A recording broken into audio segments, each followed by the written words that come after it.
Today I'm going to be talking about herbal medicine, my perspective on how we would approach using herbal medicine at this time. And um, I'll say right off the bat that my perspective is that while we may have some evidence that there are herbs that could be effective against this particular infection and this particular condition, there may be something that's discovered like that. As far as I can tell, right now, what we have are the herbal medicines that have consistently worked in the past to help people get more healthy. And the strategy that I'm recommending is more of one where you learn to understand what your body's unique needs are. And in the last meeting that I had a week and a half ago, I shared the story of Matthew Wood, this famous herbalist that seems to have had COVID-19. And his conclusion from it was everybody's different. Everybody has a different experience with this infection. And that brings us back to real herbalism, which is really not about treating a disease. It's about figuring out what herb you need. So that's where I'm coming from in all of this. And I am going to share my screen. So I've got a bunch of slides to go through, and I'm going to cover 12 different herbs that I think that basically everybody should know about going into this. And I'm going to talk about some strategies about how to judge when you need what and how to go about it. But first, I'm going to talk about what I've been learning about COVID-19 lately. And it may be the same story that other folks are learning, but the science is really evolving on this. It seems like it's a different story all the time, or it's an evolving story. So, when we first learn about it, it's like, well, there's this influenza that's happening, or and then it's like, no, it's this lung infection and, acute respiratory distress syndrome is what it's called. But then we find out it's affecting other organs and other systems. And so what I've been learning lately is that it seems to be a condition of the vascular system where the virus is infecting these cells on the endothelial lining. So I've got this blood vessel here kind of dissected out, and there's this inner lining here, and that seems to be a target of this virus. So there's these receptors that are on those cells that line the inside of the blood vessels called the alpha receptors, also called the ACE receptors sometimes. And that is the entry point. And this is explaining why it is that it seems that older folks have a rougher time usually, but not always, but usually. And there's these interesting demographic patterns with this disease where people with diabetes and people with hypertension will often have a worse time with it. And now that can be explained by the health of the endothelial cells, because those conditions are associated with less healthy endothelial cells. So that seems to be the story right now. But like I said, it's an evolving picture. But it makes me think of some things naturopathically, some things therapeutically to consider. And I've got this little image of garlic up here in the upper right corner. And garlic is a major one in well, we say botanical medicine or food as medicine. It's something that improves the health of the endothelial cells. And it's really good at improving the health of those cells to prevent cardiovascular disease, such as atherosclerosis, like hardening of the arteries. And it seems logical to me that it would then be helpful for this inflammatory infection of the endothelial cells. So I just think garlic is a really interesting one. And then I've got this image of blueberries here, like I went into last time. And the last time I was talking about blueberries as the antioxidant that, so one of the things that's happening is that our immune system is attacking this virus, and then it's creating all this oxidative stress, which is causing all this inflammation. So if we can use antioxidants to kind of help the body clean up the mess caused by the infection, then, you know, maybe we would be better off. And I was focusing in on these fat-soluble antioxidants, like these flavonoids in blueberries. But now I see another reason that that would be helpful is that those flavonoids are, they're this molecule down here, they actually build up the collagen strength and the connective tissue strength of those endothelial cells, and they lower the inflammation of the endothelial cells because of that. So it's basically just like reaffirming to me that it should be helpful to have a diet rich in these flavonoids. And I want to make it clear that the flavonoids in the blueberries that make them blue are the same pigment that's in the black beans down here, makes black beans black. So, you know, I say it's worthwhile doing that while we practice physical distancing and protecting ourselves from getting infected. And I always have to make that clear in these, that is the ultimate thing. I don't want to see anybody get infected. I'm not trying to say that it will be like you know, a cakewalk or something like that if people get infected. I'm just saying, I think that there's things that we can do to make our system more balanced and better off, and you know, hopefully put us into that category if we got infected, that we would be one of those milder cases. And you know, we talked about like those statistics last time, like, I don't know, is it 40% or 50% of people get infected and they don't know that they had it because they had such a mild reaction. And so anything we can do to move us in that direction is going to be helpful. And there's a concept in natural medicine when we look at those statistics, at those numbers. So if we have a disease that has very poor prognosis, like HIV, for example, people who become infected with HIV within 10 years almost always have AIDS, okay? There's like these very rare exceptions of people that are just seem to be immune to it, but that's very, very rare. So from the natural medicine perspective, that is the kind of disease that it's very hard to change the course of, because everybody seems to be on that same track. We're sort of locked into that. But when we see diseases where a higher percentage of people don't have that course, that in theory makes it something more likely that we can self-heal from. So that's the reason I've been really interested in those numbers. Like, what are those numbers? Not like it's some exact math equation, but I just feel like it makes natural medicine more relevant when those numbers are lower. So that's what I wanted to say about that. And before we get going any further too, I do want to say that I am recording this, and I do like to use recordings in the future. So by all means, please ask questions, and you can share anything you want of yourself. But just remember, it is being recorded. And if you did want anything to be edited out afterwards, just let me know within a day. I can easily just chop something out. But I want this to be as relevant to you as possible. So if there's ways that, you know, I can make it more relevant to you, please let me know. So any questions so far about all this? There's a few introductory statements about using herbs.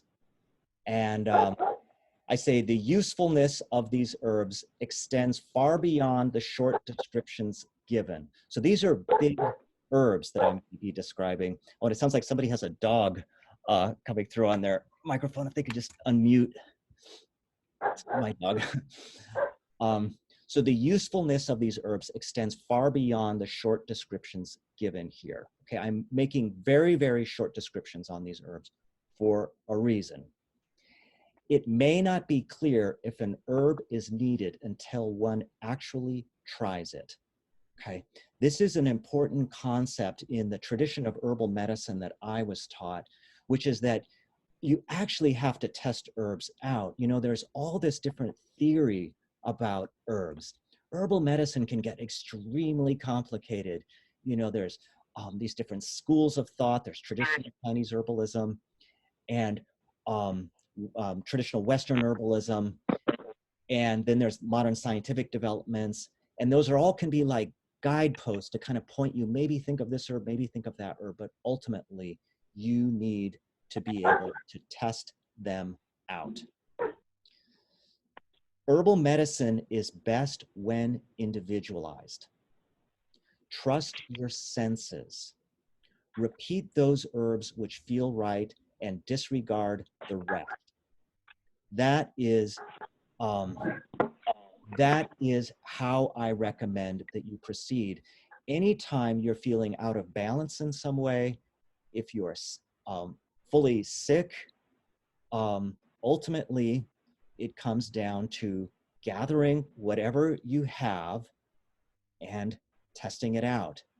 And you'll know, okay, you try one herb and you see how that feels. And if it feels good or feels okay, keep going with that. If it feels like it's throwing you off in some way, you switch course. And that is something that I find whenever I get sick, there's always this point of transition where I have like certain herbs that I'm using, and then I find that's somehow not right. It might even be making me feel worse, and I need to switch course and switch and use something different.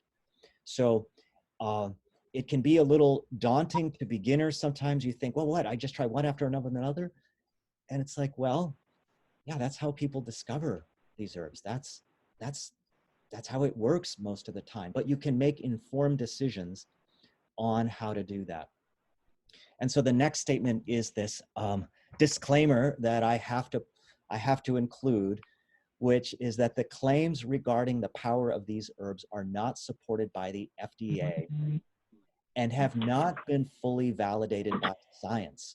Okay, I'm gonna show a lot of different properties of these herbs, or I'm gonna list out a lot of different properties, and there's a lot of scientific evidence on these things, but you know, herbs are not really being studied to the full extent that they need to. So you cannot really ever say, oh, you know, this herb is antiviral. Like there are herbs that we know are useful. Well, there's a lot of herbalists have experience that they're useful with viruses, but it's not like you can say any one particular herb is antiviral. There are very few herbs that have been really tested thoroughly, like turmeric is one. Turmeric has had a lot of funding and it's been very thoroughly tested, but the vast majority of herbs, it's preliminary. You know, you'll read a study and they'll say, you know, more research is warranted.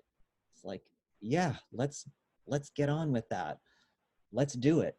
But there's other ways to study herbs. You can study with your direct experience.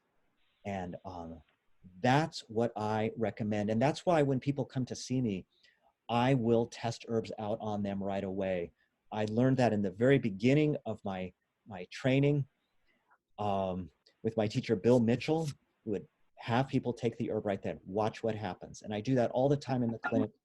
And what I'm saying is, you can do it too. You can do this on yourself. But you have to trust the herbs. And that's the next thing I wanted to get into, is trusting the herbs and safety. And what I want to say is that people get overwhelmed with safety information about herbs that goes too far. It's like if you do a Google search on any given herb, on the first page of the searches, and I've tested this out many times, you will find statements like, no scientific validation that this works, and it's extremely dangerous. And these claims are just not legitimate. You can find good safety information, but you have to search. And I want to show you the resource that I use, the professional. Okay, so I just want to do a little quick introduction to the Professional's Guide to the Botanical Safety Handbook. So what I want to say is when you look up an herb online, you're going to get a biased set amount of information. It's going to be biased towards saying on the first page of a Google search. And this is something I've confirmed many times. And because I teach a class actually on herbal medicine safety for professionals.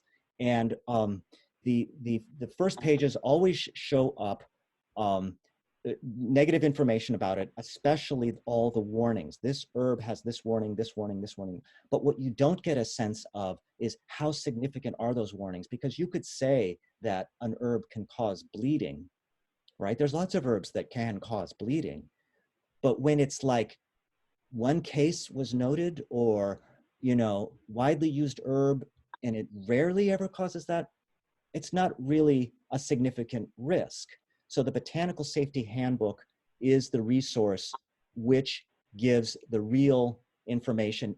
But the thing is, it is a professional source. It is a paid source. So in the document that I give you folks, I have the safety information based upon the Botanical Safety Handbook. So if I say an herb is in the highest safety class, that means, yes, there can be risks, but in general, it's the lowest risk herb there is, like peppermint. You could give it to a pregnant woman, a baby. It's the highest safety class herb. So in the 12 herbs that I've got there, these are powerful herbs, but other than some that shouldn't be used with pregnancy, and other than some of them that can interact with medications, they are the highest safety class. And I've got those notations in the notes when they shouldn't be used with pregnancy, and when they can interact with medications. And I can go into like the details about them, but I try to keep it very, very simple, because what I want to do is do kind of a quick run through of these 12 different herbs, these 12 different strategies.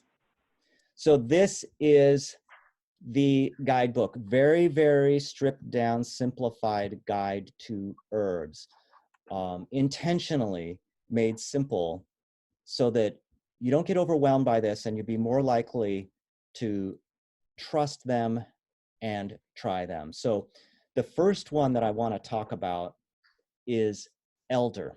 And elderberry is like the most popular, quote, antiviral there is. And yes, I think it's an antiviral. No, it's not. It's not fully scientifically validated, because it's very hard to tell. It's very hard to test something as an antiviral for sure, but it does seem to work that way well. But I actually don't use elderberry very often. I use elderflower, because that has a unique action, which is called diaphoretic. Okay, and that's the first thing that I wanted to explain here, is what that means, diaphoretic. The word literally just means to make you sweat.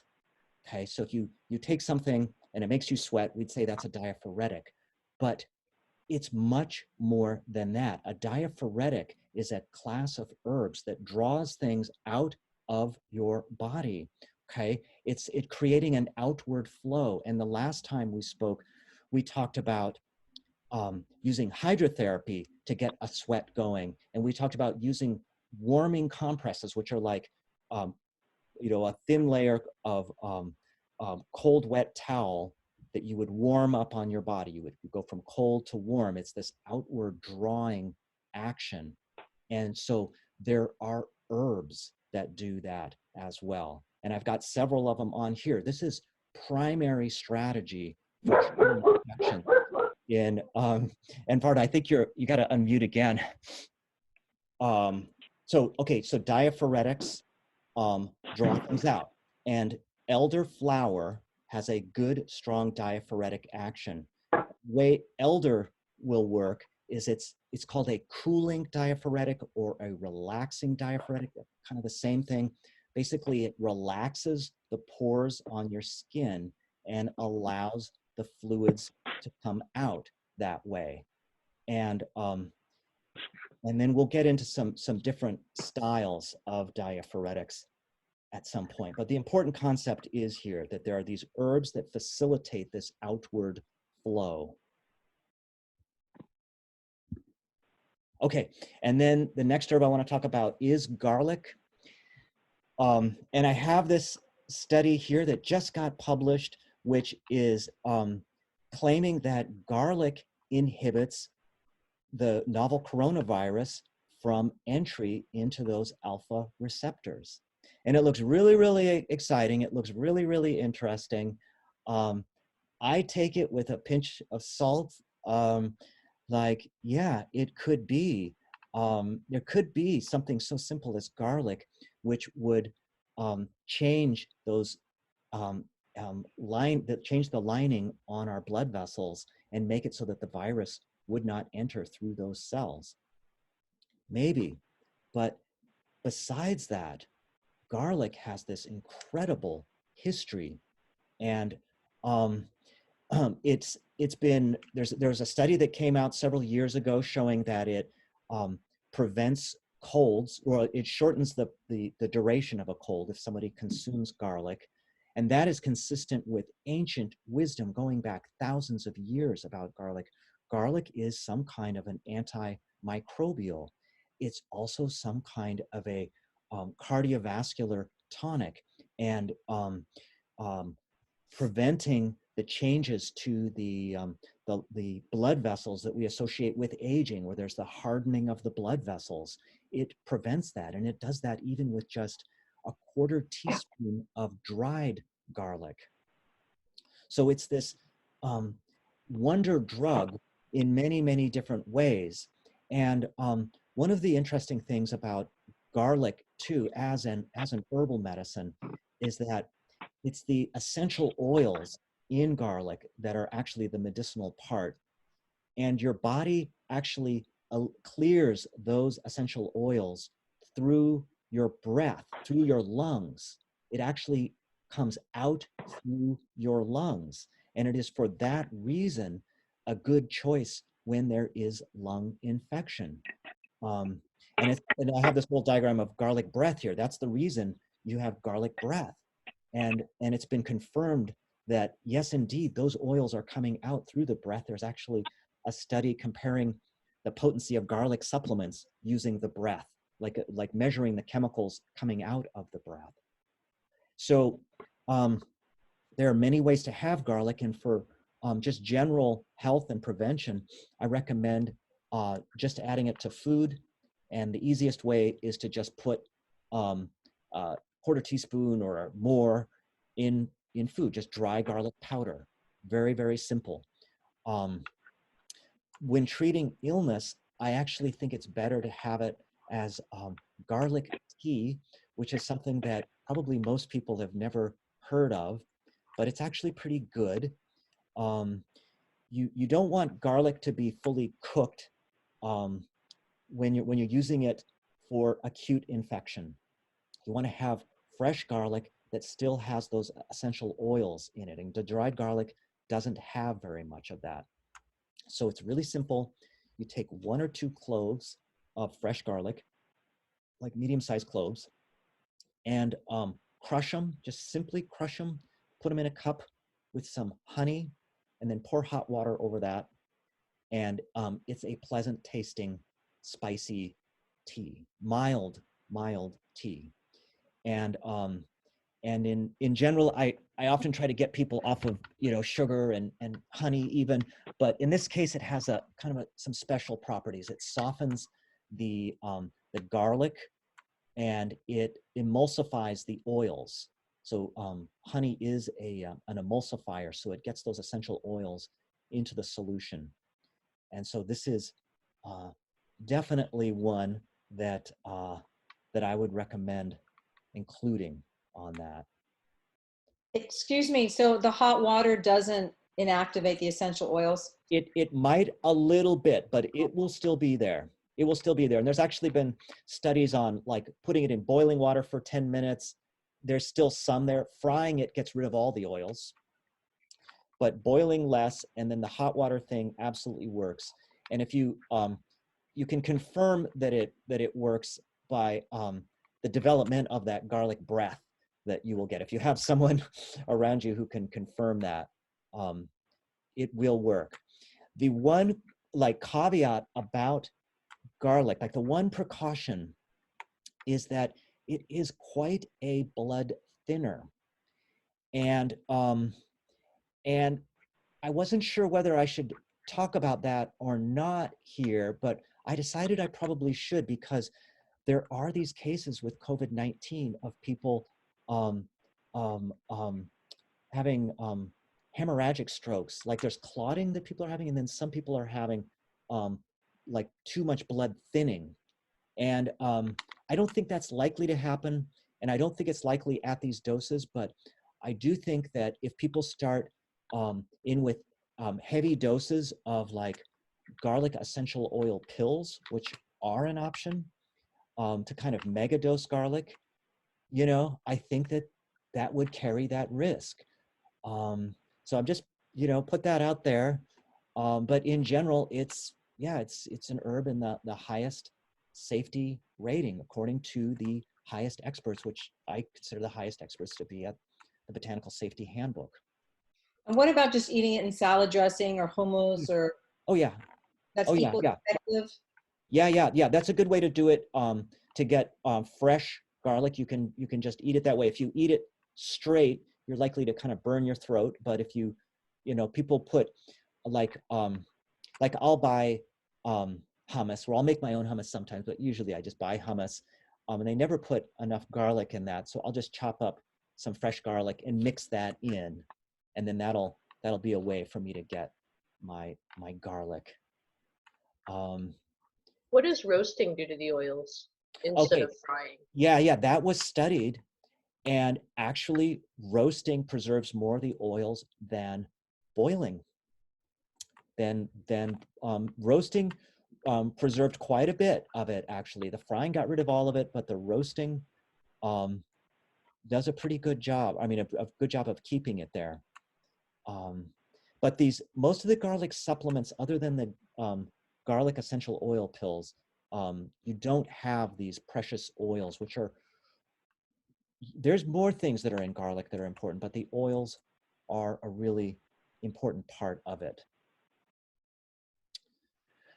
So, and then also say about garlic is that it's one of these warming diaphoretics. And we're going to get into the next one here, ginger. Okay, so ginger is even a more powerful warming diaphoretic. So again, diaphoretics are this class of herbs that promote this outward flow and hence promote sweating. And there are the relaxant diaphoretics, the cooling ones, like elder that we talked about, elderflower. Ginger is a stronger stimulant diaphoretic, a warming diaphoretic that will warm your center and get this outward flow going in that way. And there's the famous herbalist Matthew Wood describes the basic strategy of treating an infection as three things. He calls it warming the center, thinning the fluids, which we'll get into in a little bit, and opening the periphery. Okay, that's this physiologic approach. And you can accomplish some of the same things with hydrotherapy, like we talked about last time, like with a hot bath, with heat treatments. You can achieve some of the same things, but it can be done with herbs as well. So ginger is one of these herbs used to warm the center. It kind of, and it does heat you up. And there's these popular products now, fire cider, which I've got a little image of here. There are many, many different products on the market and simple recipes that you can make yourself. These are combinations of very spicy herbs that are used to do this. And you take this, especially useful at the very first signs of an infection. Actually, that's kind of true of all herbs. You want to start right away doing something. And this is one of the good options to choose. And there's really no way to know if it's right for you until you try it. You know, like you check it out. You have a cup of a warming diaphoretic and you see, like, is that right or not? The more you work with them, the more you're able to pick up on your senses around that. So that's ginger. And then a couple of other things I'll say about it is that it's antispasmodic. So really helpful when there's constriction and spasms associated with fever, which there very commonly is. And that's going to have the antispasmodic properties come out in the tea made from fresh ginger. So you just chop up some ginger and put that in, boil that in water a little bit, and the extract comes out, add a little honey, and there you've got that. There is the option of using dry ginger, which doesn't have the antispasmodic qualities, but it does have the warming quality, and it is a good product to use. You miss out on some of the benefits, but it's in some ways a more pleasant taste, and so if you'll drink it more, you're able to get that full diaphoretic effect. Then you mentioned adding honey to the ginger tea. I try to stay away from those sweeteners, but Yes. again, in this situation, is it synergistic and helpful with the ginger like it was with the It's garlic? not at all necessary. No, Okay. no. And it's not really necessary with the garlic either. Yeah, you can make garlic tea that way, or take garlic in other ways. I just wouldn't do eating garlic straight, although people have told me that they do that a lot of times, but I wouldn't tolerate it. And you know, there is always options of taking pills with these, and I'll take pills sometimes, but you lose your sense of the palpable sense of the action of the herb. You're not going to be able to navigate herbs as effectively when you're taking the pills. It's just plainly obvious when you start working with them. You'll have a stronger sense of, oh, I know that's right for me, when you can taste it. Okay, so golden seal, popularized as like an herbal antibiotic, and yeah, it is antibacterial, but also is useful for viral infections. And I'll usually just work with the tincture of that. The main indication for golden seal is when the snot gets thick and yellow. It's so great at those times. It really, really works well when there's this like thickening up of that. And that's basically when you have like a blockage that things are not flowing right. You want those fluids to stay thin and flowing. And golden seal is very, very particular for that kind of thick, like it's described as gelatinous, thick yellow. That indicates golden seal. And that's really the only times that I use it, when I see that sign. So moving right along, hawthorn leaf flower or berry, a great all-around herb. It's used in acute infections, especially sore throats, but I would say it's more of a heart medicine, more for the reducing inflammation and building up of that endothelial lining. I've got that diagram here again of the endothelium. And so that's usually when I'm prescribing it, I'm thinking about, improving that system with someone. But then it has all these spiritual aspects to it as well. And there's all this lore about it. And I've got this picture of the hedgerow here. It is a hedgerow plant, and it's been described as like this plant that helps mediate between your safe world and that wild wilderness that is like across that hedgerow. So it's this kind of protectant plant, but it's been described as kind of an initiatory plant that you must go through. So I learned it early on in my studies in herbal medicine as like an initiatory plant to help you learn the other plants. You learn this one first. You learn to experience this one. You taste it. You incorporate it in your life, and then you are able to work with herbs better. Is the story on it? And that's my sense about it. So it does make a nice tea, and there's this one product here where it's combined with hibiscus, which is like a blood pressure lowering herb. And it also is sold just as hawthorn tea by itself. So let me see if I have any notes about that. Yeah, it's the heart protector is one of the concepts with this. So physically protecting the heart, but also the emotional heart as well. So mullein. And this is one of the herbs that I had blogged about recently, thinking that this seems like it would be very helpful with the novel coronavirus. And my first thought about that is because it's such a great herb for lung strengthening and helping people recover from pollution.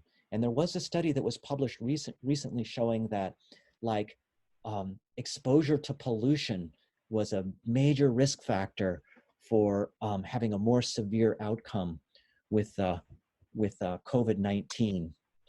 And so if you live in the Bay Area, certainly you have some of that. And we've had the fire exposure in the past years. I mean, that got really, really intense.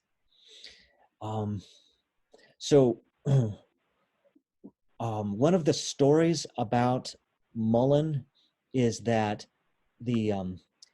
how it works can be described as how the leaves manifest. So I've got this picture of the leaves right here, and you can see in this picture, it has these fine hairs on it. And those are like the cilia in your lungs or in your bronchioles. So the fine hairs on the mullein seem to correspond with what its action is in the lungs in terms of repairing the lungs. And mullein has a very long history of use as anti-tuberculosis remedy. And there's been there was some good documented cases that were published in the British Medical Journal many decades ago about people having remission from tuberculosis after the use of mullein tea. So, oh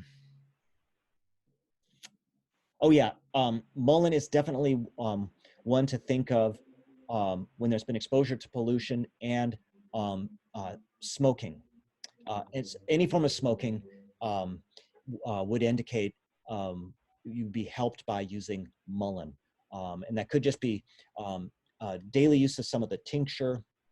And the stronger way to do it, like if you're wanting larger doses, you would make a tea out of it.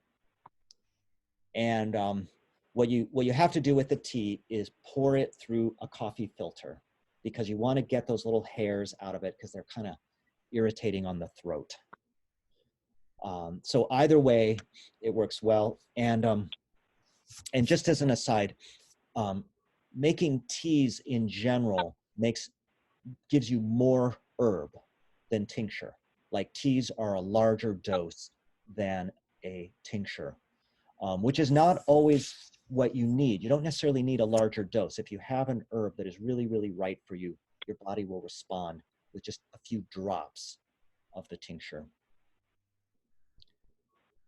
Okay, and then I talked about nettle last time, and this was the herb that the herbalist Matthew Wood thought was the most helpful for him when he seems to have gotten COVID-19. He pulled through with several herbs, and he described how he did it. And nettle was a kind of a key player. So nettle being this strengthener and anti-inflammatory, anti-allergy medicine. Let me just see if I have any more. Also really big for fatigue. So it's strengthening and like strengthening the muscles. And that's why I have that picture of Popeye there. And then let's talk about OSHA. So, so earlier I was talking about that formula of warm the center, thin the fluids, and open the periphery. That kind of universal way of healing acute infections with herbs. And so we talk about thinning the fluids. OSHA is definitely one of those herbs that can do that, as is just drinking hot water. Okay, hot water can do that as well. OSHA seems to be my primary herb anytime I get sick, because I just get so like clogged up. And one of the indications for OSHA is that like thick feeling in the head, just blocked up. It's not quite the same. It's similar to the golden seal thing of the thick phlegm, but this is more like I just feel thick all over. And OSHA is really good for the lymphatic system as well. So it's like the phlegm and the glands of the throat, back of the throat, that kind of thing. So an important one to have on hand. And then next we come to red root, which is another lymphatic remedy. And this is, I would say, stronger in that it works on the whole lymphatic system of the whole body. I think of it as maybe a stronger lymphatic remedy, whereas OSHA I think of as more of an antiviral lymphatic remedy. Red root is works on the whole system, including the spleen. So it's one of these elements to keep going anytime you would have an acute illness. You want to have something to thin the fluids and move things out. And then thyme. And thyme is a major cough remedy. And it's especially important when there's like a spasmodic cough or constriction in the lungs, constriction in the chest, something like that. This opens a person up and helps clear, and it has some antiviral qualities as well, but it's really one just of opening respiration, and a good one that can be grown at home too. And then yarrow. This is the other relaxing diaphoretic. So earlier I talked about Eldar, and these two are similar, and they're often paired together. So there's this classic formula, Gypsy Cold Care, which is the combination of Eldar, yarrow, and peppermint. And this particular brand, they put in a bunch of other herbs too, but those are the lead herbs in it, and that is the traditional formula. And this is, again, diaphoretic and helping the blood move out. And it helps with the regulation of clotting and thinning. So its ancient use is for cuts and for bleeding. It seems to help the body resolve that quickly. Like, of course, you put a cover on something that any cut, to stop the bleeding that way. But there's more that needs to happen. And yarrow is this ancient herb for correcting that. So for any kind of bleeding disorder, it's useful, or for clotting. And I have this picture of the Neanderthals there because this herb is so ancient that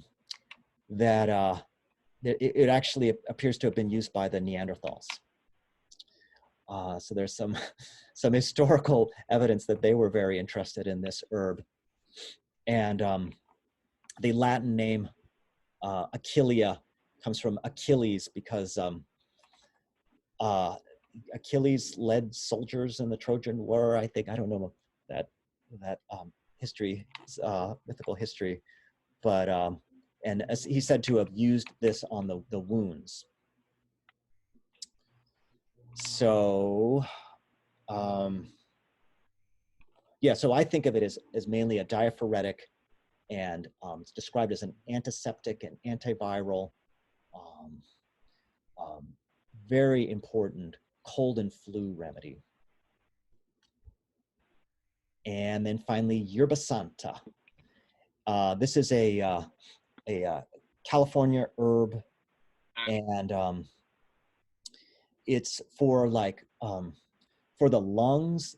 It's for a weak cough or a wet cough. It's a lung strengthener. Similar in some ways to mullein, another lung herb. This one is more for when there's weakness of the lungs and when there's dampness. There's too much dampness, so it's more drying in that system. So that was a quick run through them. Questions? Tim, this is Bridget. I was wondering if you were going to do time, what would be the best way to do that? And also, like, what about for kids? Like, could you do that as like, just like boiling that on the stove just in your house, or? Oh, yeah, I mean, this is when you wouldn't want to boil. You would put boiling water over it, like to steep it rather than boil, because it's got the essential oils. You don't want those to all go away. But it makes a very, very good tea. And so that's what you would do, is make a tea with it. Yeah, actually what I do usually is the tincture on that one, because the tincture, you don't need very much of this one. So it really lends itself well to a tincture where it's that quick access, just squirt that in a bottle, make that into a tea, like put that in a cup and then pour water over that, hot water. And then that would be or just take a shot back of tincture, and very, very often I'll mix this in with a like a cough formula. It would pair very well with mullein, something like that. Okay, awesome. Thank you. Yeah. And the reason I asked about the boiling water is because when I took that herbal medicine class, she told us that like if somebody's sick in your house, you can like not boil, but it's like, if you make like a cider and it like seeps and then your whole house smells like cider. I'm forgetting the name of it right now, but you can put like lavender and rosemary in there, and then that will help others not get sick. So I was just thinking, like, my kids, like if they refuse to take the time tincture, which seems like they might, like, would it be helpful to just maybe have it in the air, like as in a, Yes. Yeah, I think so. I think so. Yeah, and in that case, I think you would want to boil it because you're really trying to get the oils into the air. Okay. Yeah, and just as an aside too about working with children with tinctures, glycerin, vegetable glycerin is a really good thing to add to tinctures. You can take regular alcohol tinctures and you can just mix in a little vegetable glycerin. That'll make it more palatable. Or if you want to remove the alcohol from the tincture, you just slowly heat the tincture in a pan over light heat on the stove. You don't boil it. You just about equal parts of vegetable glycerin and your tincture, and then just slowly heat that up and it'll steam. Keep it swishing, and in about 15 minutes, you have all the alcohol removed and a much more palatable tincture for kids. Okay, thank you so much. I appreciate that. And this whole talk was great. I really loved it. Thank you. Okay, thanks. Tim, I have a question about yarrow. Yes. How do you use it? How do you use yarrow? Yarrow? I usually use it as a tincture and use it for signs of a cold or flu. My teacher, Bill Mitchell, said that was always his first herb that he would go to when he feels something coming on. he makes a cup of hot yarrow tea, and you would probably tea made from a tincture, you know, just squirt the tincture in, drink that, and bundle up in a sleeping bag, is what he said, and just sweat it out. And always worked. It'd be gone by the morning. Thank you. Yeah. Hey, Tim, I have a question. Where do you, I know you make some tinctures, but if you didn't, where do you get them? What's a good place to get them? And also, where do you get, like, say, little seedlings for some of these plants that we might want to grow? Oh, great. Yeah. Gathering Time in San Rafael is, I think, a great place to order herbs from right now. They're an herbal store that has been up and running throughout this whole shelter-in-place thing, and they'll ship anywhere in the U.S. And they're great. They choose the best products. You know, the high-end brands of tincture, like I like to use, they know about those and they stock those. They're really, really great. And then for buying like seeds and seedlings and small plants, there's a company called Strictly Medicinals, which is in Oregon. And you can find them online, Strictly Medicinals. That's where a lot of herbalists go to get, you know, when you want to get the right varietal of a medicinal plant, you know, chosen by an herbalist. That's the place. Okay, thank you. Yeah. You know, I just want to mention too that Sloat Garden Center is open in San Francisco, so you can call and they'll bring stuff outside too. And I think like they have organic, just regular herbs. I don't know how extensive their list is. Oh, great. Tim, I have a question about red root and Yes. it being a lymphatic remedy. Can you explain what that means when you're saying it works on the whole, like what is the lymphatic system? Tell us. So the lymphatic system is this primary way in which your body dredges up the waste products and debris. So whenever you have an inflammatory and an infectious process happening in one area, that has to be then removed, and it is done through primarily the lymphatic system. So it's this alternative kind of circulatory system, and it tends to get thick and clogged up. So there's many herbs act on that system. The best are, there's a few of them that are the best, and red root is my favorite one. And then there's osha, and then there's poke, which is kind of a toxic one, but can be useful sometimes. And echinacea is one of them as well. But the really strong one I think of as red root. Oh, and calendula, that's another big one. Yeah. So it's something that I think a lot of times, you know, when people first learn about herbalism, they learn about like, okay, what's an antiviral, or what's an immune stimulant or immune tonic? That's a very limited way of thinking. And when to really understand herbs, you kind of have to understand their terms, what they work on, you know, because like I was saying earlier, like, do we have an herbal antiviral? You know, maybe, we don't know for sure, but take these herbs. And like the first time I took it was actually when I had a sore throat that was very much like a lump in my throat. You know, I could feel it every time I swallowed. There was something there. And I could tell immediately that red root was shrinking down those glands. So yeah, it's very, very powerful. Hi. Hi. Hi, everybody.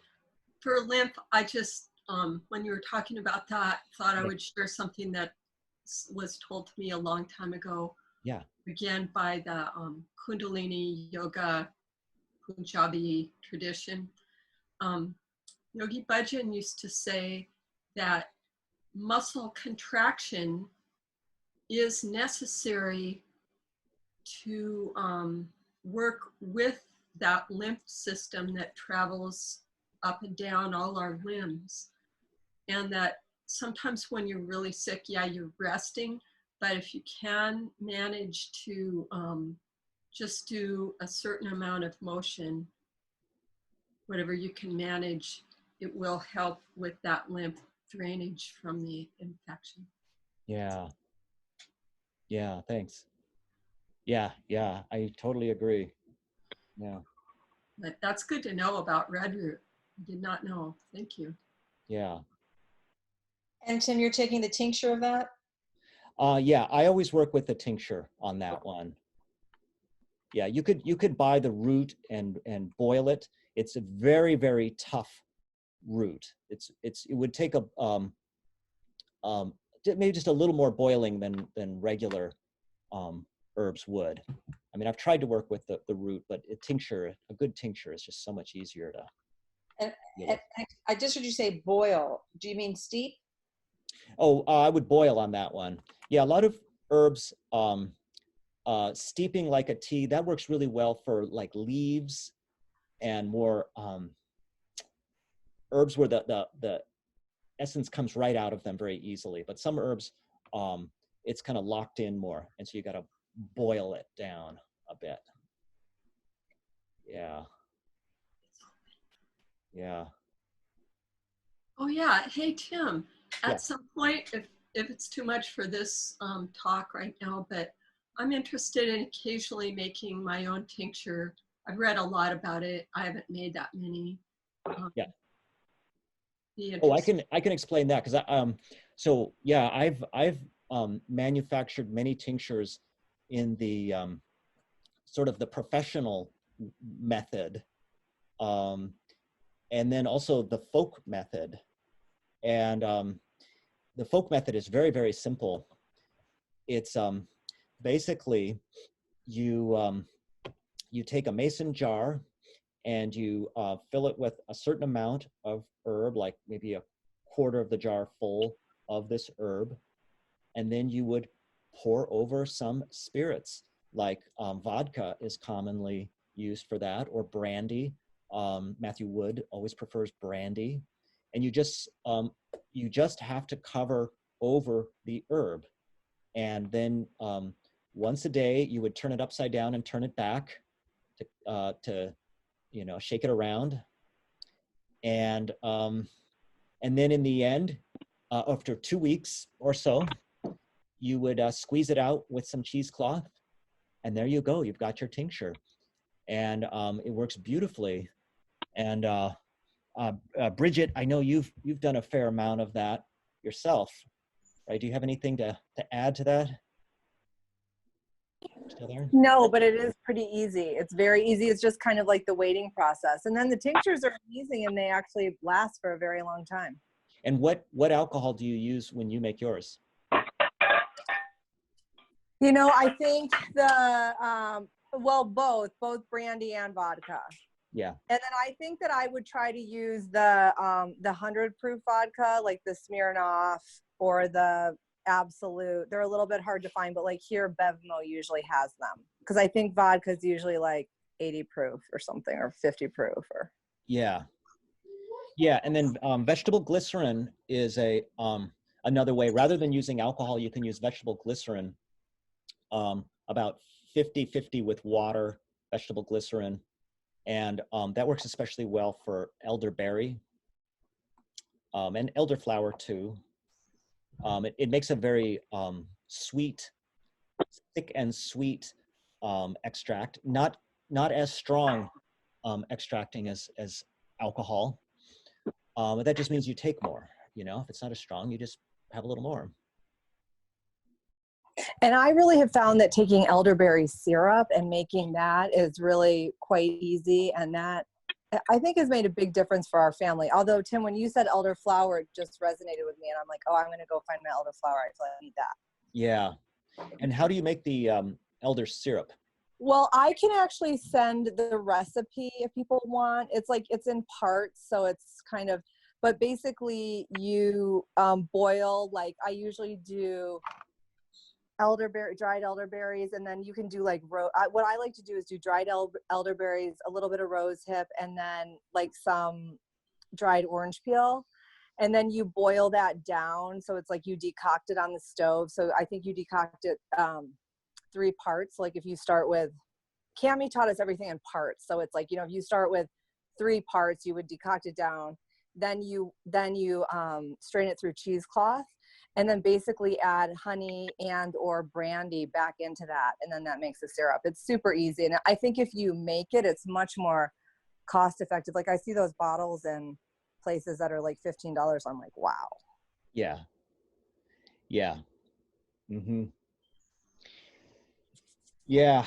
I think those are all great. I've made a lot of tinctures, but I just buy them, and I really believe it's an important thing to focus on in life. You know, we've been kind of conditioned away from herbs for a very long time, and this is actually something a subject of history I've been exploring lately. I just got into this book called The Social Transformation of American Medicine, and one of the things it's describing in this very academic way is how in 1910 basically Americans just flipped from always turning to herbs to never turning to herbs.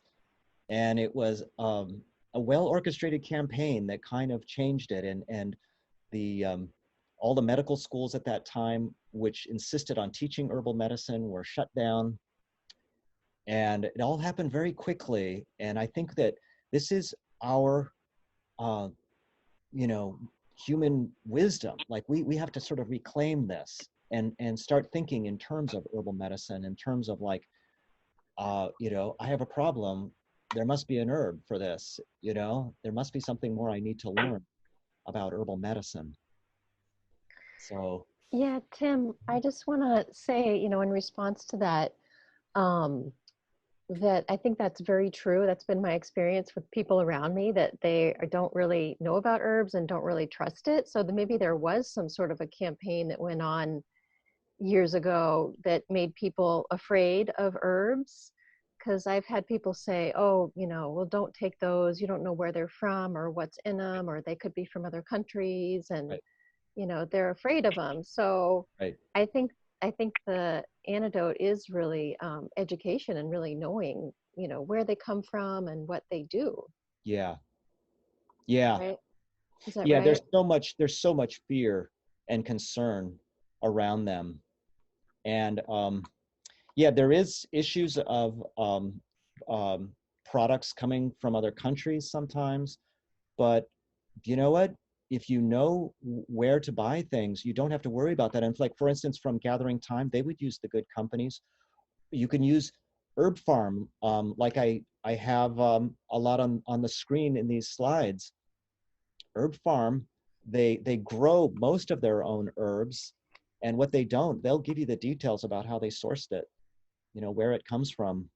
So when people say like, oh, so many herbal products are contaminated and we don't know, it's like, well, I don't know if I believe that. I mean, as long as you're just choosing good products, you can look for GMP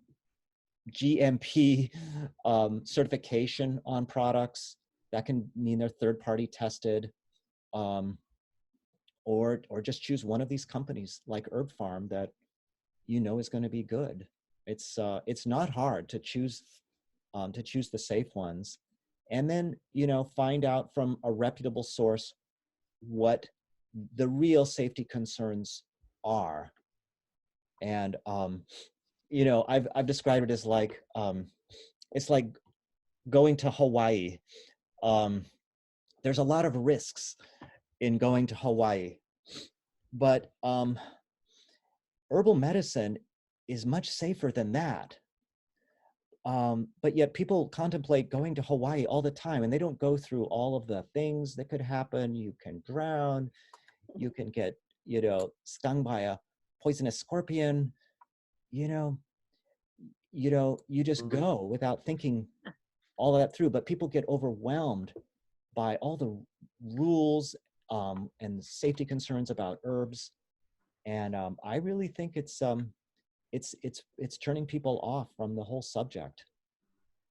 4 minutes, 5 seconds. It's basically Bill Mitchell talking about how he chooses herbs. So this was the most influential herbalist of naturopathic medicine. And I studied with him, and he was amazing. He was a walking encyclopedia of knowledge about the herbs. But the way he would choose herbs was he deeply trusted the process of our knowing what was right for us. And he would have people taste the herbs, smell the herbs, and he would basically be asking, which one do you want? Which one do you want? Wow.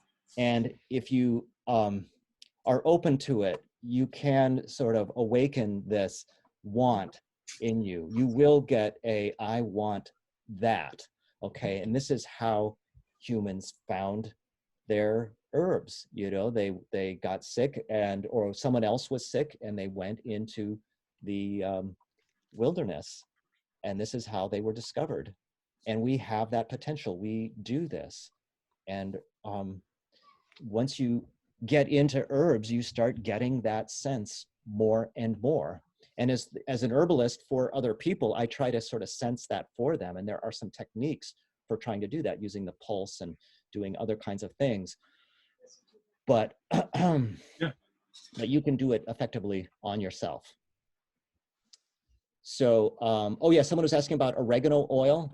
Yeah, that's a powerful, I think of it as definitely a stronger antimicrobial, antibacterial, antifungal action, and warming diaphoretic. And I don't use it a lot, actually, for whatever reason, but I use it more when I see fungal overgrowth. That's been my main thing. Yeah, osha root, chaga mushroom. Yeah, chaga mushroom has been my been kind of in love with that one lately. Amazing tasting. You can make chaga tea, and it immune tonic, immune building. And then I don't know what this Tiaga red banded mushroom tea for COVID. I don't know what that one is.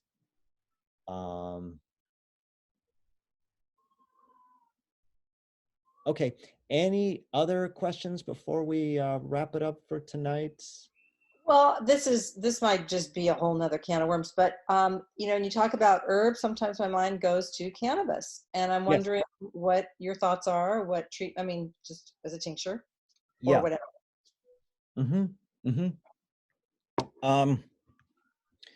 Well, very, very strong herb, and it's definitely powerful medicine. And in the herbal books that I have that are like from 100 years ago, there's always mention of cannabis in there. Yet it wasn't widely used much because it was so strong on the mind, right? It's such a, of course they didn't have CBD extracts back then, but the cannabis they had was very strong on the mind. And so they would use it in minute amounts. And that's generally the way I prescribed it, in these doses where there's no way that a person would feel it at all. Use that for conditions of the prostate or the urinary system. Very, very helpful. Those are very traditional uses of it. But then lately there's been this kind of rediscovery of it for all kinds of other things. And there's, you know, a potential with it as anti-cancer and so forth. But like a lot of herbs that become very popular, like coffee is the most popular medicinal plant there is right now. Another very, very strong medicinal plant. So in the old books on naturopathy with herbal medicine, it's not used very much. Coffee is mentioned in all those same books, but not used very much because it's so strong, right? It's harder to control. And there's this old term, one-sided, like it's a little bit like it gives you this strong primary action, but what about everything else that it does? So yeah, it's an interesting one. Like a lot of them are that way, but the ones that you find, the tried and true medicinal herbs, are much more subtle than these things. Oh, you know, there was one other thing I had thought about bringing up. So this other thing I've been thinking about is we hear so much about the placebo effect. Okay, and definitely the placebo effect is a very powerful healing force, right? And my understanding about what that means is that, like, if you believe that something's going to help you, it probably will, right? Just that force of that belief. But there's a similar thing talked about by a lot of herbalists. Like I got from my teacher, Bill Mitchell, and it kind of shows up in this video, and then my teacher, Matthew Wood. There's something else besides believing in the medicine to make it work. And that is this powerful sense of reverence for the medicine, or another way of saying it could be strong interest in it.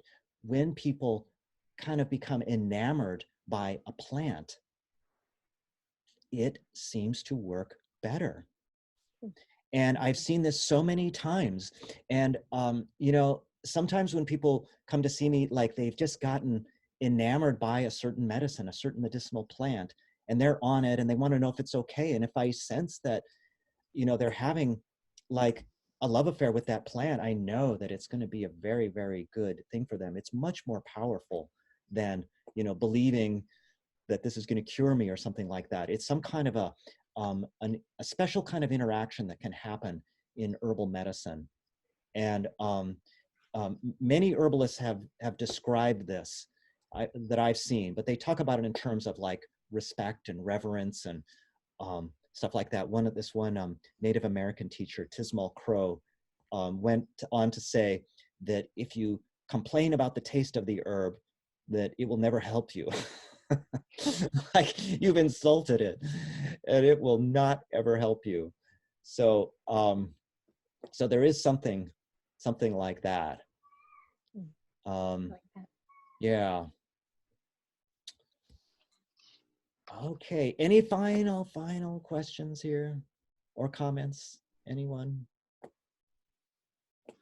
Well, just thank you. It's just super helpful and interesting. And I feel like I'm the medicine keeper in this home. Yes. And I'm gathering everything we need that in case COVID comes to this home, yep. I feel armed and ready to heal. Because I don't feel like there's any support in the community. And I feel like we're all on our own. So I just really appreciate your sharing your wisdom with us in this way. It's really very helpful. Yeah. Well, thank you. Thanks. Yeah, Tim, thank you so much. You have offered just an abundance, and so grateful. Yeah, thank you. Thank you. Okay, well, I'll let you know what I'm doing next, and yeah, I want to keep going with little mini classes like this, and then there'll be bigger ones that I'll do too, and I'll keep you folks posted. So thanks again for coming. Thank you. All Really right. great. Really appreciate it. Stay safe. Thank you, Thank you. Stay well. Yeah, you too. You too. Bye, everybody. All right. Bye. Bye.